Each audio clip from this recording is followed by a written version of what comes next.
Another PSE Evolve DS33 on launch day. Let's check it out.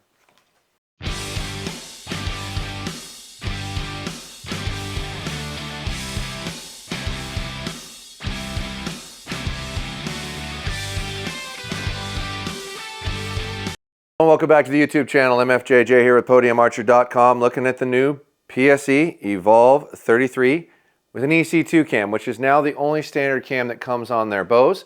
If you want one of the other cams, the M2, S2, those are all in the Pro Shop now. So if you want to actually get this bow built with those cams, you got to dig it out of their own Pro Shop. It's not a standard configuration anymore. Couple of changes. A lot more machining work to the bow this year than last year. Some more cuts, some more changes. But the biggest thing is an actual fixed roller guard with the reverse assist style of system, to where the cables go over the roller, and as you draw the bow back, it compresses and gets relatively straight. No other changes that I'm aware of on that. Still has your front mount pick, rear mount pick. The easy remove and interchange shim system that they came out with, I think that was last year. It makes life a lot easier on trying to tune your bow via wheeling, which is great. But specs wise, this bow comes out at, let's see here, 33 axle to axle, 7-inch brace height, and I want to say it's 4.6 pounds. They only had a 60-pound bow, and this isn't even like a production bow. This is one of the reps that he had that he delivered over to me to test, and I have to send back to him today. So it was the only way we're going to get a bow out on launch time to be able to give you some information, because I don't think they're even shipping these until like late December, January, if I remember correctly. So these aren't even going to be on shelves, but at least you've got it to compare with everything else on the launch date of November 15th that they stated. Let's check some of these specs on this part. All right, so we're looking for 33, and I'm on the front side of the screw, and this looks like 33 and 1/8, so just a little bit different. Brace height is supposed to be 7, and I would say that's 7 to the center of the string. You know, the funny thing you'll get from people is sometimes they'll measure from the front of the string, from the back of the string.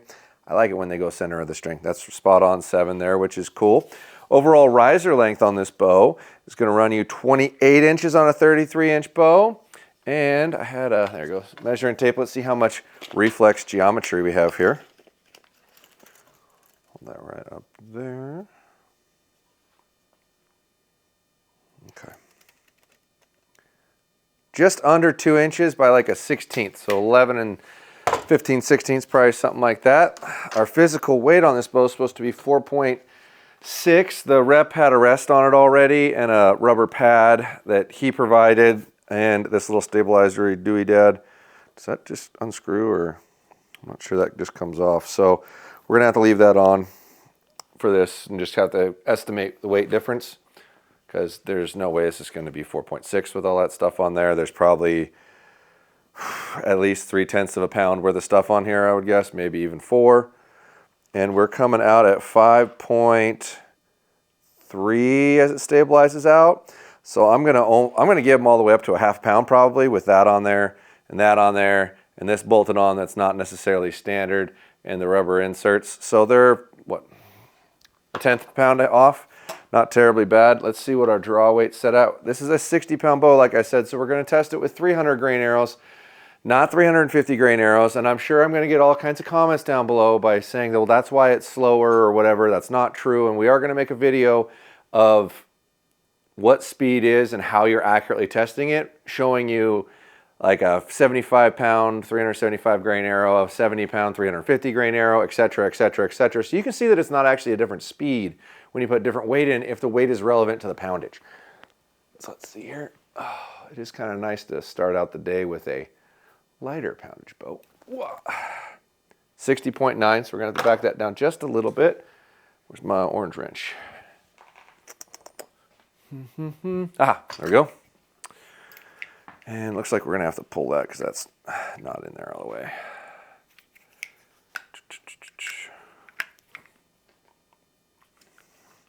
Let's try about 1/3 of a turn here. Let's see what we get.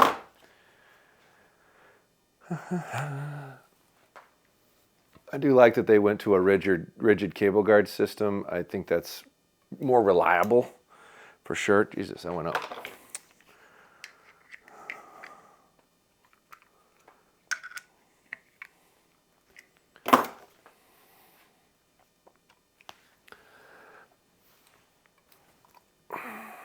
too much. Oh, the games we play to try to get this stuff to work.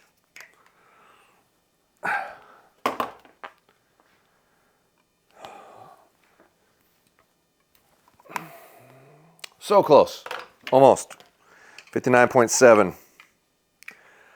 I'll only give you 0.2 of variance max.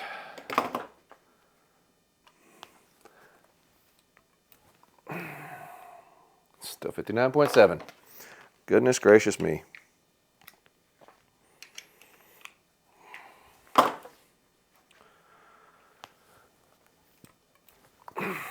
60.0.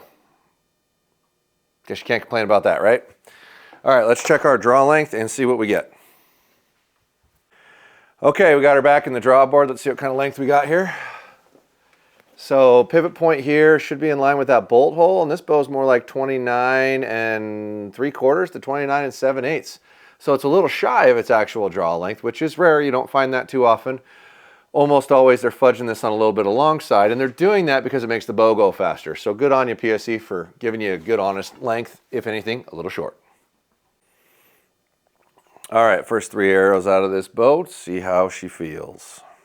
60 pounds, 300 grain arrows, 30 inches. And one of my arrows is missing. Why are we rising up? That loop's a little tight. One of my arrows is missing a vein. That might need to be adjusted a little bit if that's just going to float. It's not terrible. And granted, it's only 60 pounds, but the cycle does feel great on this bow. It's relatively dead. There's a little bit of vibration, not a ton. It's not the deadest bow I think I've ever shot, but it's not bad at all. Would expect it to feel pretty good overall, but we'll leave that to the vibration meter to decide. Oh, Ben, your loop's really tight on my knock here, buddy. It definitely does feel a tiny bit short, I can tell you that. So that measurement's real solid. All in all, the cycle's great. I mean, our other PSC that we have to test is 70 pounds, so I'll be able to give you better feedback. But the EC2 cam is a really gentle feeling cam. It's not bad at all. Okay, let's put the vibe meter on, see what we get. All right, 3 through the vibration meter.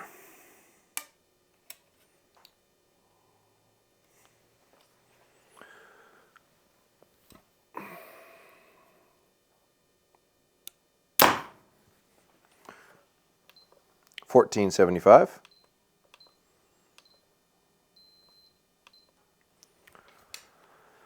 Still getting used to that thing.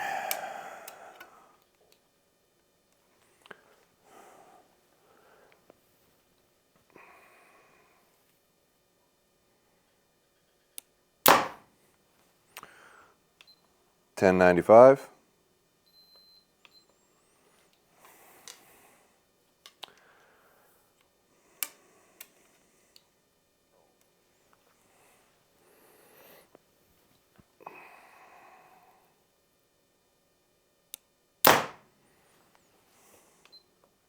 $15.04. So that's a 13.5, 14, something like that. All right. All right, this is a 60-pound bow, 30 inches, Evolve DS. We are in the 80% position. I'm going to shoot through the crony for the first time. We are looking for 335 feet a second. Here we go. I did readjust the loop so it's not pinching the knock. So we should get a good clean reading here now. 324.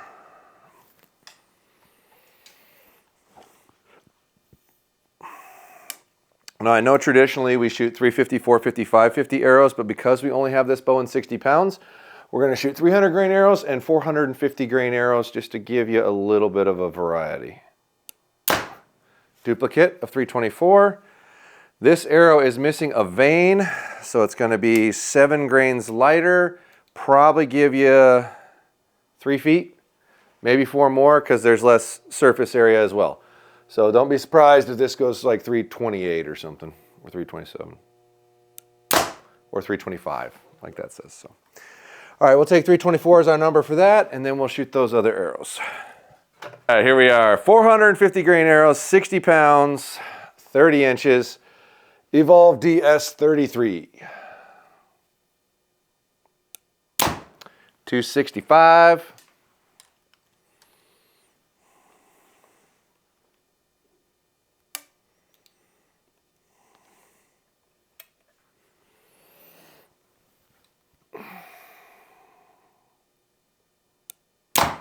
$267.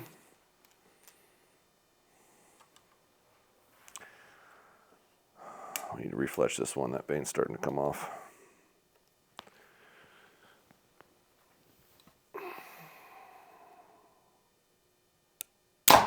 $269. So we'll go $267 on the second. All right.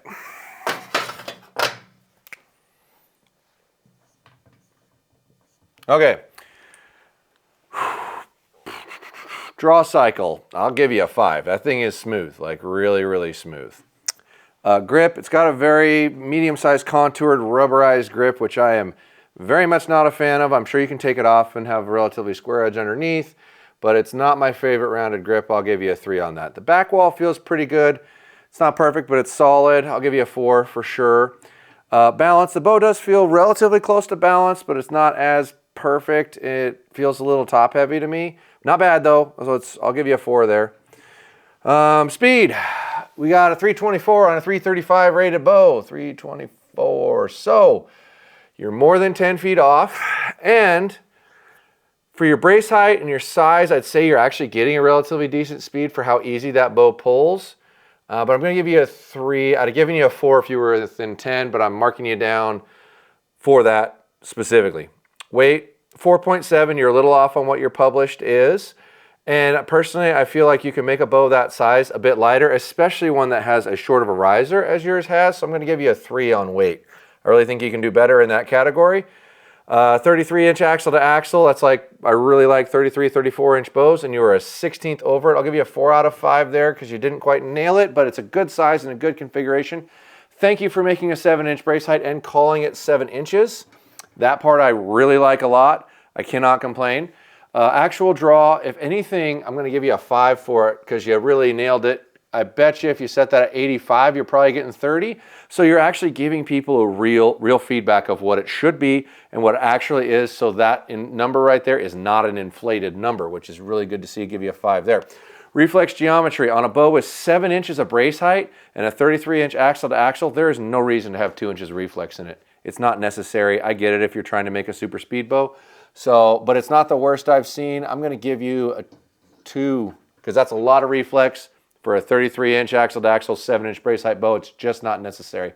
Tunability, you made some big strides in being able to make the shims come out easily, not have to pull the axle out of the bow to retune it. And you can also adjust the yokes too with those systems. So I really dig that. I'm going to leave you room to improve. I'll give you a 4 though. I do like the tunability options. Vibration at 13.5. It's not the worst, it's not the best. I'll give you a 4 because it really felt pretty good, but I really feel like that number should be under 10 if you're going to do it right.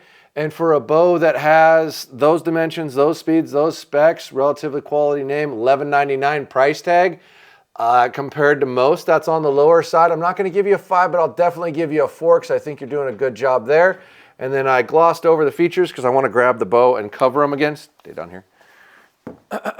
So, you have a front mount pick, which you can move and change and take off, which is kind of nice. It would be nice if it was machined in the front of the riser, so it's not like an extra part that could come loose, but you are doing a front mount pick mount. You are doing a rear integrate, and you're one of the only people that's brave enough to put the Hamskea bracket spot on here and have it cut for the QAD, so I really appreciate that. I know there's some legal issues going on and they haven't resolved them yet, but I'd like to see everybody someday having both of these in here so you have a choice and you're not just forced to use one person's rest system if you want to integrate. Let's see here. Adding a roller guard was a really nice feature that you went up to, but most people are making a roller guard. You were kind of behind in the ball on that one. And I don't see an integrated V-bar option on here. And I haven't seen a whole bunch on like really low profile quivers that you guys are making or offering. I might be wrong and I might be overlooking that. So I'm going to probably give you a 3 on features. I think you could put more into this bow without a lot of work and a lot of effort to make it offer a little bit more of what some of the other manufacturers are doing that you're not. So I think in that realm, that's as fair as I can be. Let's add these up and see what we got. 4, 8, 10, 15, 21, 25 on the high score. 25 there. And then on the MFO, I have 4, 13, 16, 17, 18, 19, 28. I'll give you a 28. Not the highest scores, not the lowest scores. I think you're coming in at a nice midpoint. And for a company that's under new ownership in the last year or so, I don't think you're doing bad things here. I would like to see a couple of the more features that you're seeing in a lot of other bows now integrated into that. And I do like your easy tunability feature, but I still feel there could probably be a little bit more there, which is why I left you a little room to grow here. Improve those bonus features and you get that up a little bit. And I think you could pretty easily make that bow lighter without too much effort. And that's a reflection on the lack of individual cuts in the riser to get it down to there. And that's probably why they're maintaining that price point. It's because that bow doesn't have as much machine time as other bows do to get that weight down to where it would be a little more competitive in the market. But all in all, a relatively good product. I would definitely take a look at it. That cam is really easy to use, pulls really well, and I'm pretty sure they resolved the module issue that we were running into in years past where the module would vibrate periodically in that new EC2 cam, so definitely check it out. And they do make a nice little short draw cam in the Pro Shop if you want to get that really hopping some speed out of it, but that is a really good feeling cam and overall really nice bow. Comment down below what you think about this video and follow along on our Instagram, which is where I announce giveaways as they come through, winners, etc. I won't announce them on YouTube, they'll be on Instagram because YouTube's full of spammy, steely crooks that try to pretend like they're the one giving you the bow away.